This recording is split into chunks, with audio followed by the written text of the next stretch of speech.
अस्सलामुअलैकुम, welcome to our Urdu channel Urdu दरसे अदब। आज की क्लास में हम पढ़ेंगे सबक नंबर 9, ख्वाजा गरीब नवाज़ रहमतुल्लाह अलैह। जानते हैं ना इनको, ख्वाजा गरीब नवाज़ कौन है? अजमेर शरीफ में ख्वाजा गरीब नवाज़ का मज़ार है, मकबरा है। ठीक है, उनकी दरगाह बनी हुई है। आइए पढ़ते हैं उनके बारे में। दुनिया में खुदा के बंदे ऐसे भी गुजरे हैं जिन्होंने ना फौजें लड़ाई, ना रुपया पैसा बांटा, ना कोई ऊंचे महल बनाए, फिर भी लोग उनके नाम की इज़्ज़त करते हैं। ख्वाजा मुइनुद्दीन चिश्ती रहमतुल्लाह अलैह ऐसे ही खुदा के ख़ास बंदों में से थे। वो अपने ज़माने के बहुत बड़े वली थे। वली कौन होते हैं? अल्लाह के दोस्त होते हैं। लोग उन्हें गरीब नवाज़ के नाम से जानते हैं।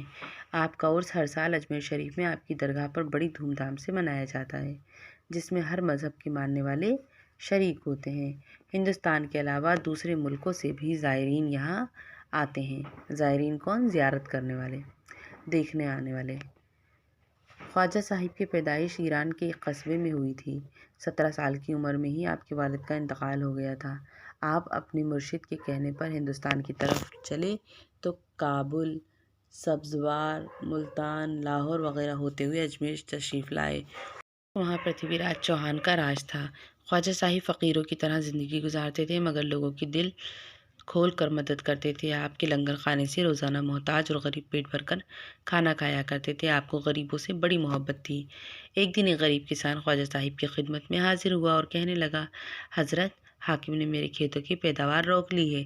कहता है कि जब तक शाही फरमान न लाओगे पैदावार में से एक दाना न दूंगा। मेरी ज़िंदगी का ज़रिया यही पैदावार है। पैदावार रुक गई तो मेरे बच्चे भूखे मर जाएंगे। आप अपने मुरीद ख्वाजा कुतुबुद्दीन बख्तियार काकी रहमतुल्लाह की खिदमत में सिफारिशनामा लिख दें। बादशाह उनका मुरीद है, बस सारी मुश्किल दूर हो जाएगी। ख्वाजा साहब ने फरमाया, मैं तेरे साथ चलूँगा। आप किसी को इत्तला दिए बगैर किसान के साथ दिल्ली की तरफ चले। लेकिन जब कुतुब साहब को और बादशाह को पता चला कि ख्वाजा साहब तशरीफ़ ला रहे हैं, तो बादशाह ने फ़ौजों समेत आपका इस्तकबाल किया। ख्वाजा कुतुब ने अर्ज़ किया, ये अचानक हुजूर क्यों तशरीफ़ लाए? कोई भी काम होता तो मुझ नाजीज़ को लिख देते। आपने जवाब दिया, कुतुबुद्दीन, जब ये किसान मेरे पास आया तो ये अपनी बेकसी के सबब खुदा से इतना करीब था कि इसके काम में शरीक होना खुदा की बंदगी थी। बस इसीलिए चला आया, और इस तरह आपने इस किसान की उसकी पैदावार दिलवा दी। आपके ज़माने में सब्ज़वार का हाकिम एक शख्स था। नाम तो यादगार मोहम्मद था, लेकिन अच्छे काम नहीं थे। जालिम और बड़ा घमंडी था। वो ख्वाजा साहब का मुरीद बनना चाहता था। उसने अपनी सारी दौलत नजराने के तौर पर पेश की, मगर आपने फरमाया, तुमने गरीबों पर जुल्म करके ये दौलत जमा की है। पहले माल ले जाओ और जिसका है उसे लौटा दो, फिर आना। यादगार मोहम्मद ने ऐसा ही किया।